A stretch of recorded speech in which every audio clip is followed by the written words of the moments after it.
Here we go, Stace. I see you here. And actually, we may actually do this on time. Here we go. Yeah, Yay! much smoother. Woohoo! How's it going? Good, good. And this time it told me to rotate my camera, so this is cool. Okay, I like this perfect. format. Yeah, Hmm, I figured it out here. So okay, good. How's very it going? glad. How's everything? Good, good. How are you doing? What kind of I'm tea good. do you have? Because I didn't ask you last time. What kind You of know tea? what? I had my black tea. Ah, your black tea. Could you hear me okay? Good. Yeah, can you hear me? Do I need to be louder?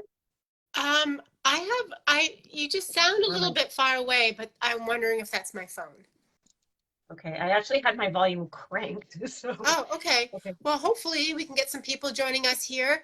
Hey, Yeah. Sarah, can you hear us okay? I just want to make sure that we can be heard before we get started. I just had Um, somebody text me asking if I'm on, but I'm like, yes, I'm on. Check it out. hey, you know what? Before we get started, I wanted to ask you how the walk was that you Oh, did it to was end great. suicide. Thank you for asking. It went really well. And we learned something too because my son was so dead set against having to go. He was complaining about it. And we figured out after he was so relieved when it was over because in his mind, he thought it was going to be this like really long walk that he wasn't going to be able to do. Um, Worried about the drive because his anxiety was actually like playing with his mind. And so I think this was good for him to kind of overcome that obstacle as well and realize that he could do this. Yeah. Oh, that's good. So, I'm glad it went well. And Sarah, thank you for letting us know that you can hear us. yeah. Okay, the volume is working. Well, I'm glad that went well, Stace. And I know that today we were going to talk a little bit about. So, for those of you joining us, if you haven't joined us before, welcome. This is our little 10-minute tea time talk with a little cup of tea. What are you drinking right now? Peppermint? Peppermint, yeah. Nice. Um, we are talking midlife, perimenopause, but we're going to talk a little bit about night sweats and um, hot Hot flushes flashes. because they're essentially the same thing, just happening at different times. And so Stacy does strength training, and so her whole approach, and I know you can kind of explain it a little bit better than I am, but your whole approach to perimenopause and that whole amazing transition that we go through is through weight training and strength training. So I wondered if you had any thoughts about night sweats and hot flushes. Yeah, I do. So night sweats and hot flashes are ultimately, it can be a few things. It can be because our estrogen levels are really low. It also creates that brain fog feeling that we get. It can also be due to low testosterone. So there are things you can do to help, like practical things, besides eating foods that are high in estrogen and herbs. And I'm sure, Kathy, you can speak more to that after. Um, the main thing, like for testosterone, if your testosterone is low, avoid endurance. Endurance kills testosterone. What's been proven to help raise estrogen and testosterone are short but high bouts of intensity. So that can be weight training or interval training, but not a lot. Like it doesn't have to be a lot. It can be like they actually say don't do more than 40 to 45 minutes of intense working out per week.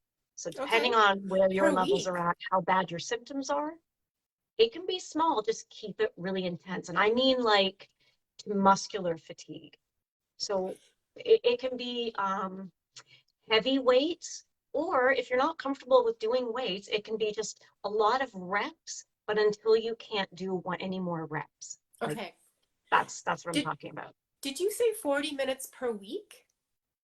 40 to 45 minutes per week. Now Okay. that's again, like if you're really having trouble. I mean, for other people, you can do a lot more than that, but we can't um we can't overestimate how important recovery is as well. So you can mix lighter workouts in there as well. But for the like really intense um, working out, which is what's really going to help lower the or raise, sorry, your estrogen and testosterone levels.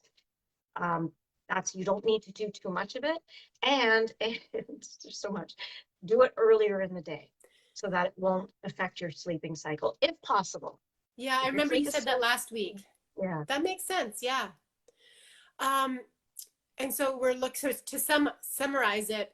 We're looking for high endurance, short periods until we get muscle fatigue. yeah. So what would constitute endurance? Like, would that be something like what would the definition between like what would your definition of endurance be? Steady state cardio where you're not increasing the speed or incline, where it's just like the same. Anything that is not changing, it's just go go go. Okay.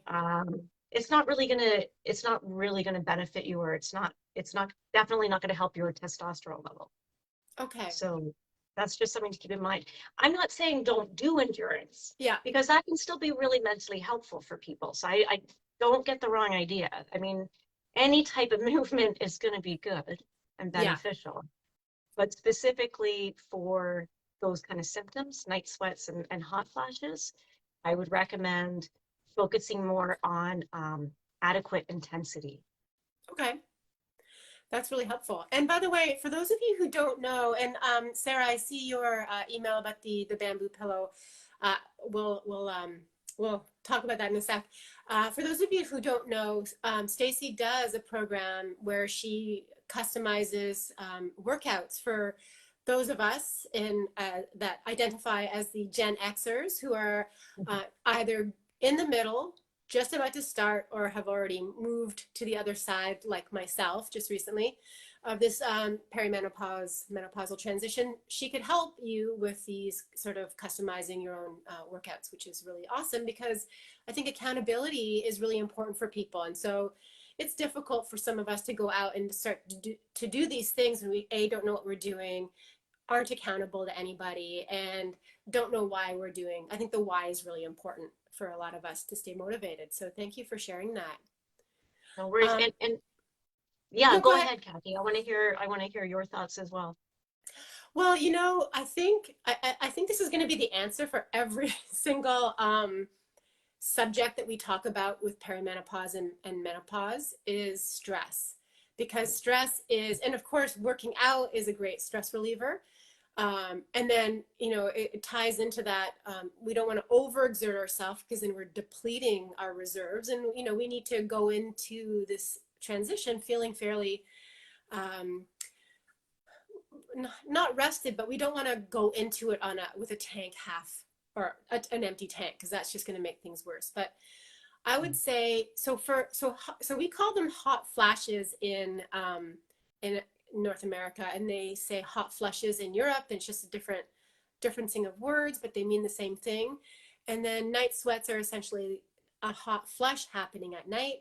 And for some of us, it's very minimal. I was having hot flushes last summer, and I had a little bit this summer, and I'm typically a cold person. And so like I like to snuggle into my covers and get really warm. And then I just noticed like I would be my glasses would fog up if I'm like driving, or if I'm going to bed, I'm like flipping the blankets on and off.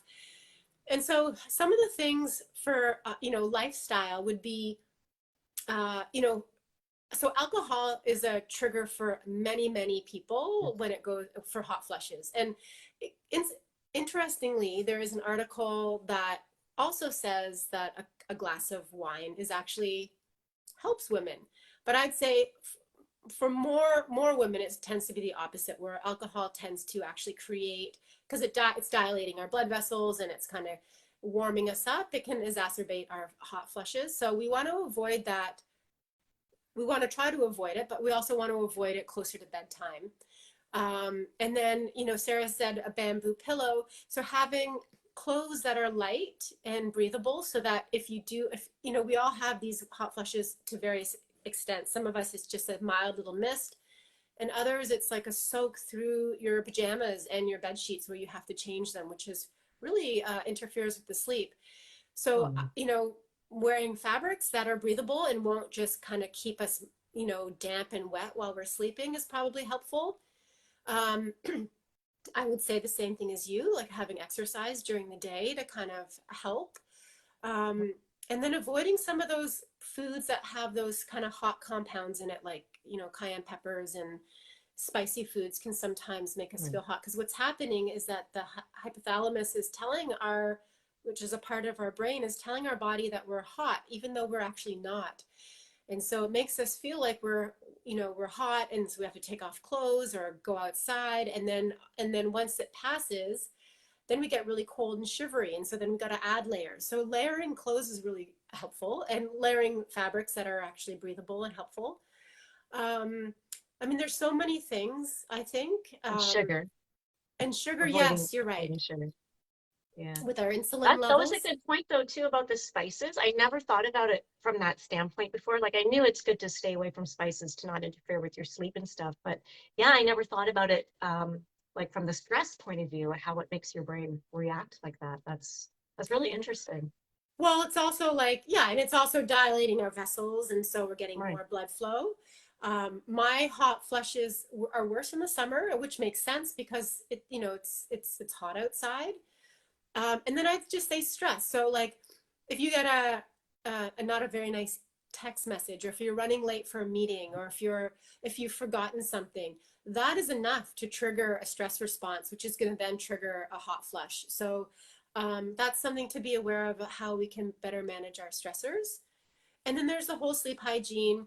And I do want to mention one thing about hot flushes, and I'm going to butcher this, and I didn't prepare it in advance. But there's a woman called Dr. Jen Gunter. She wrote a book called the Menopause Manifesto.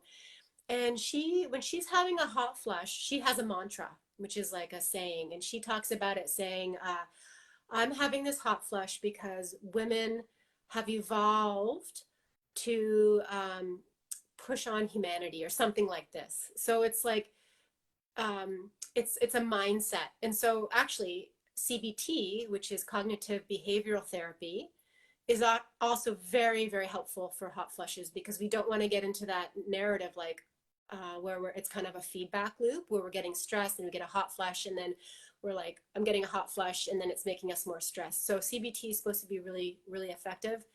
And the last thing I'll say, from research, is paced breathing is supposed to be very effective as well.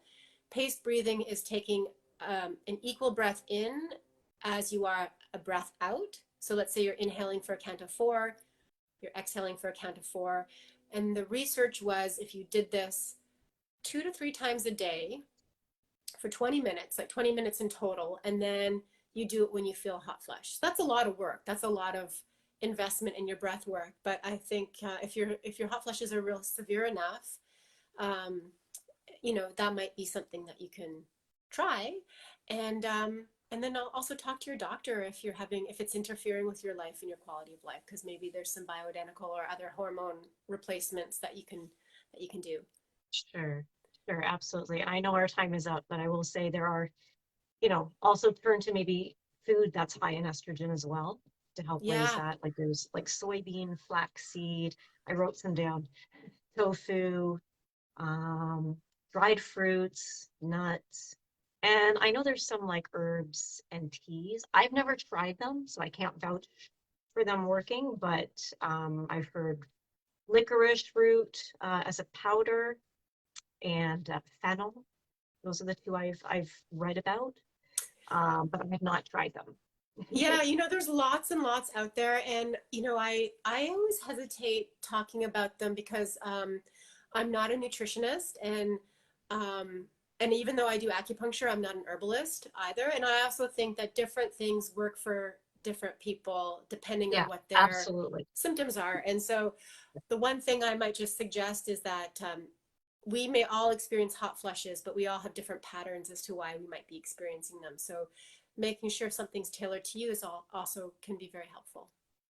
Absolutely. And also to that effect, there are natural things like the exercising and just foods, right, that you can try Yeah. before turning to medication, if possible. But like Kathy said, yeah, talk to your healthcare provider as well if you're really, really struggling. Yeah. And So that brings us to our time. Is that if there's anything anyone wants us to talk about next week, maybe we can talk about, let us know in the comments. And otherwise, Stacy and I will just think of it, come up with a topic that is, I mean, they're always very exciting. And I always so learn many. something from you, Stace. So thank you. Likewise. Excuse me. Okay, well, thank you all for joining. And Stace, I'll see you next week and good luck. Are you doing something tomorrow? Uh, no, tomorrow is like hopefully just get caught up with work day. It's not the U. Are you doing something with the Oh, UHC? that was yesterday. Okay. That's done. Okay. That was a big one. Yeah, I had my panel. It's all good. Ah, Lucille said belly fat due to stress. You know what, Lucille, that is something that I'm so fascinated about because um, there's so much I want to talk about with belly fat because part of it is that our fat uh, produces a little bit of estrogen, and so holding on to a little bit of belly fat might not be such a bad thing because we're storing the estrogen that our ovaries are no longer producing. And it's also creating a little bit more um, support around the bones, like a little bit more weight. Um, and then we have a culture where we're kind of obsessed with belly fat. So that is a really great question. And I've been very curious to really dive into that a little bit more. So you want to talk about that next week? Okay, Sure. Yeah, let's do perfect. it. Awesome. Hi, Luke from France. Okay, so next week we'll see you all on Thursday. And Stace, cheers. Cheers, everyone. We'll see you next Thursday. Thank you. Bye. Thanks, guys. Bye.